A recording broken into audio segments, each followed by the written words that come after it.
Hello কাছের মানুষজন, দুর্যোগপূর্ণ আবহাওয়াতে জানাই আপনাদেরকে স্বাগতম। আসলে আবহাওয়াটাকে দুর্যোগপূর্ণ বলার কারণ হচ্ছে রিসেন্টলি আমাদের দেশে প্রচুর পরিমাণে একটা গরম চলতেছে। আর এই গরমটাতে আসলে নিজেরা হিট হচ্ছে, সাথে আমাদের বাইকগুলো হিট হচ্ছে। মানে হচ্ছে যে আমাদের বাইকের ইঞ্জিনগুলো ওভার হিট হচ্ছে। তো আসলে এরকম দুর্যোগপূর্ণ আবহাওয়া বা এত পরিমাণ গরমের মধ্যে আসলে নিজেকে এবং বাইককে কিভাবে ঠান্ডা রাখা যায় তা নিয়ে হচ্ছে আজকে আমার কুল ভিডিও।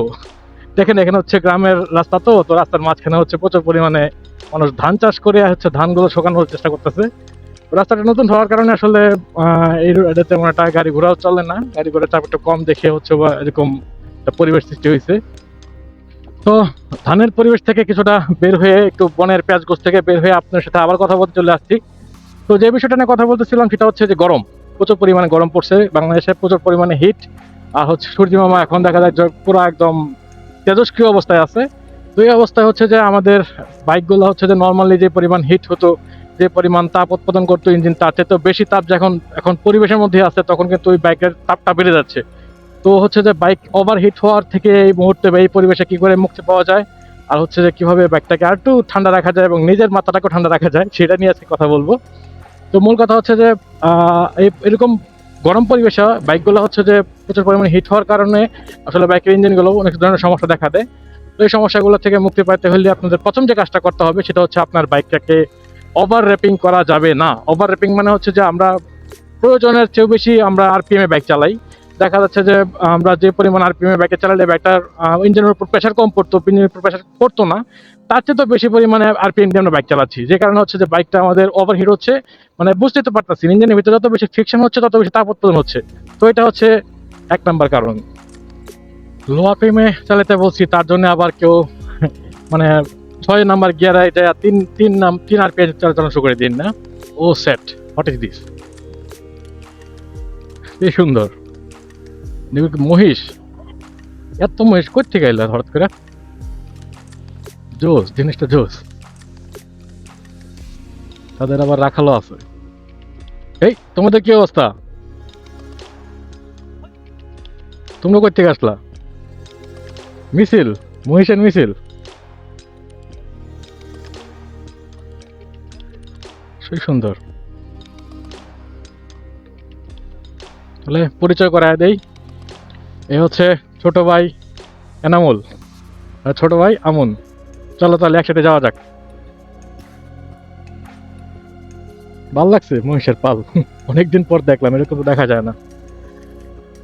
আরেকটা জিনিস সেটা হচ্ছে যে রাস্তাঘাটে যেরকম ভাবে বন টন লাড়া থাকে, আসলে এগুলা কৃষক ভাইদেরকে বলবো একটু সিনসিয়ার হওয়ার জন্য, কারণ এগুলো আসলে অনেক সময় দেখা যায় দুর্ঘটনার কারণ হয়ে যায়, কারণ এগুলো বন তো রাস্তার মধ্যে প্রচুর পরিমাণে পিচ্ছিল হয়ে থাকে।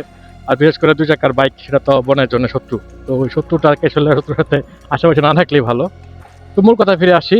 তারপর হচ্ছে যারা হচ্ছে যে বাইক লং ট্যুরে যান বা অনেক লম্বা লম্বা ট্যুরে যান, বাইক নিয়ে দূরে করে যেতে হয়, তাদের ক্ষেত্রে হচ্ছে যে বাইকটা আপনারা কিছুক্ষণ পর পর, ধরেন 40-50 কিলো চালানোর পর পর আধা ঘন্টা 20 মিনিটের জন্য একটু রেস্ট দিবেন। কারণ হচ্ছে যে একটানা বাইকটা রাইড করলে বাইকের ইঞ্জিনটা মানে দুর্যোগীয় আবহাওয়ার মধ্যে হচ্ছে যে প্রচুর পরিমাণে হিট হয়ে যাবে এবং যে কারণে সমস্যা হতে পারে।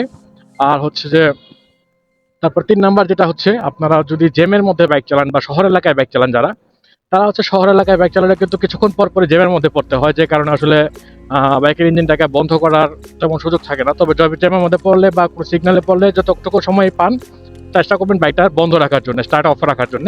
কারণ স্টার্ট অফ রাখলে বাইকের ইঞ্জিন তাড়াতাড়ি ঠান্ডা হওয়ার সুযোগ পায়। তারপর হচ্ছে যাদের বাইকে এয়ার কুল ছাড়া হচ্ছে যে অয়েল কুল বা লিকুইড কুল সিস্টেম আছে, তারা ট্রাই করবেন যে লিকুইড কুল বা এয়ার কুলের যে কুলেন্ট থাকে, কুলেন্টের মধ্যে যে কতটুকু কুলেন্ট আছে, সেই কুলেন্টগুলো ভালো আছে কিনা তা একটু চেক করবেন। কারণ এই গরম পরিবেশে, গরম আবহাওয়ার মধ্যে কুলেন্টগুলো খুব তাড়াতাড়ি নষ্ট হয়ে যাইতে পারে, মানে যে লিকুইডগুলো থাকে সেগুলো তাড়াতাড়ি নষ্ট হয়ে যেতে পারে। তো এগুলো হচ্ছে যে বাইকটাকে ঠান্ডা রাখার জন্য হচ্ছে টেকনিক বা টিপস। তো হচ্ছে যে এখন আসেন কথা বলি আপনি নিজেকে কিভাবে ঠান্ডা রাখতে পারেন এই পরিবেশে। ওয়াও, ট্রাই করো, ভালো হবে। ভালো, সুন্দর। এখন মানে মফস্বল এলাকা তো স্কেটিং এর চর্চা চলে আসছে, এটা ভালো লাগলো। তো যেটা বলছিলাম হচ্ছে যে নিজেকে ঠান্ডা রাখার জন্য যা করবেন, তো আপনারা হচ্ছে যে এই গরম পরিবেশে নিজেকে ঠান্ডা রাখার জন্য যারা বাইকার আছি আমরা, তারা সাথে একটা পানির বোতল ক্যারি করতে চেষ্টা করবেন। আর হচ্ছে যে পানির বোতল ক্যারি করবেন শুধুমাত্র পানির বোতল ক্যারি করার জন্য না, পানির বোতল পানি খাওয়ার জন্য। হ্যাঁ, কিছুক্ষণ পর পর চেষ্টা করবেন অল্প পরিমাণে হলেও পানি খাওয়ার জন্য, কারণ এই হিটে বা আবহাওয়ার যে রৌদ্রের যে তাপ, সে তাপে কিন্তু শরীর থেকে প্রচুর পরিমাণে ঘাম ঝরে এবং হচ্ছে যে আপনার শরীর ড্রাই বা শুষ্ক হয়ে যাওয়ার চেষ্টা করে। এবং সেই শুষ্কতা দূর করার জন্য এবং নিজের শরীরে পানির ঘাটতিটা পূরণ করার জন্য কিছুক্ষণ পর পর অল্প অল্প করে পানি খাওয়ার চেষ্টা করবেন। আর হচ্ছে যে পানি যদি না খান তাহলে হচ্ছে আপনার ডিহাইড্রেশনে ভুগতে পারেন।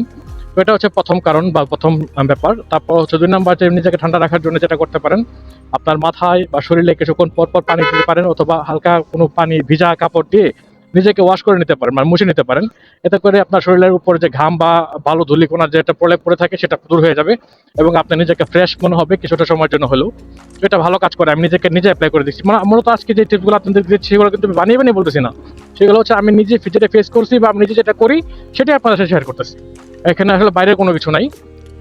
তারপর হচ্ছে যে 4 নম্বর যেটা, সেটা হচ্ছে যে আপনারা সবসময় ট্রাই করবেন হেলমেটের ভাইজরটা কিছুটা ফাঁকা রাখার জন্যে, মানে নিচ থেকে অল্প একটু ফাঁকা রাখার জন্যে, যাতে করে ওদিক থেকে আসলে এক্সট্রা পরিমাণ বাতাস মানে হেলমেটের ভিতর প্রবেশ করতে পারে। অবশ্যই হেলমেট পরে বাইক চালাবেন। ওই সাবানা তুই এমন কেন? যাই হোক, তো অবশ্যই হেলমেট পরে বাইক চালাবেন। আর হচ্ছে যে হেলমেটের ভাইজরটা কিছুটা পরিমাণ ফাঁকা রাখার কারণে হয়তো বা কিছু ধুলাবালিও একটা ফ্রিতে পেতে পারেন আপনার মুখে। তো সেটা যদি ছাড় দেন বা সেটা যদি ছাড় দেওয়ার চেষ্টা করেন তাহলে কিন্তু ভালো। এটা কিন্তু আমার টিপস, হ্যাঁ।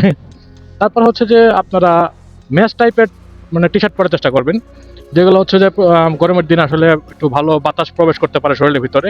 আর যদি রাইডিং জ্যাকেট পরার অভ্যাস থাকে তাহলে চেষ্টা করবেন ম্যাশ রাইডিং জ্যাকেট পরার জন্যে। তাহলে হচ্ছে যে আপনি একটু মানে যে পরিমাণ হিট বাহিরে থাকবে সে পরিমাণ হিট অনুভব করবেন না, কারণ যেহেতু শরীরের ভিতরে একটা ভালো পরিমাণ বাতাস প্রবেশ করবে এই ধরনের টি শার্ট পরলে। তো এগুলোর মাধ্যমে আসলে নিজেকে কিছুটা আপনারা ঠান্ডা রাখার চেষ্টা করতে পারেন। যে সমস্ত বাইকাররা বা যে সমস্ত ভাইয়েরা বাইক চালান এই রোদের মধ্যে প্রচুর পরিমাণে বাইক চালাতে হয়, যেমন তাদের পেশাই হচ্ছে বাইক চালানো, অনেক ধরনের রিপ্রেজেন্টেটিভ থাকতে পারেন, অনেক ধরনের হচ্ছে যে জব আছে মার্কেটিং এর, যেগুলো হচ্ছে যে বাইকের উপরে ডিপেন্ড করতে হয়। সেই সমস্ত ভাইরা একটু ট্রাই করতে পারেন, এটা আমার পক্ষ থেকে সাজেস্ট থাকবে। তাহলে হয়তো বা আপনারা গরম থেকে বা এই দুর্যোগপূর্ণ আবহাওয়া থেকে কিছুটা হলেও মুক্তি পাবেন। নিজেকে ঠান্ডা রাখার জন্য মাঝে মধ্যে এরকম গাছের তলায় এরকম পরিবেশেও দাঁড়িয়ে থেকে সময় কাটাতে পারেন। জাস্ট ফান, এটা শুধুমাত্র মজা করার জন্য বলছি। তো আজকের ভিডিওতে এই পর্যন্ত শেষ করে দিচ্ছি। আর সামনে নতুন নতুন ভিডিও নিয়ে বসে আসবো। আর কিছুটা গ্যাপ পড়ে যাওয়ার জন্য সরি। আর আজকে এই পর্যন্তই, সবাই ভালো থাকবেন। আল্লাহ হাফিজ।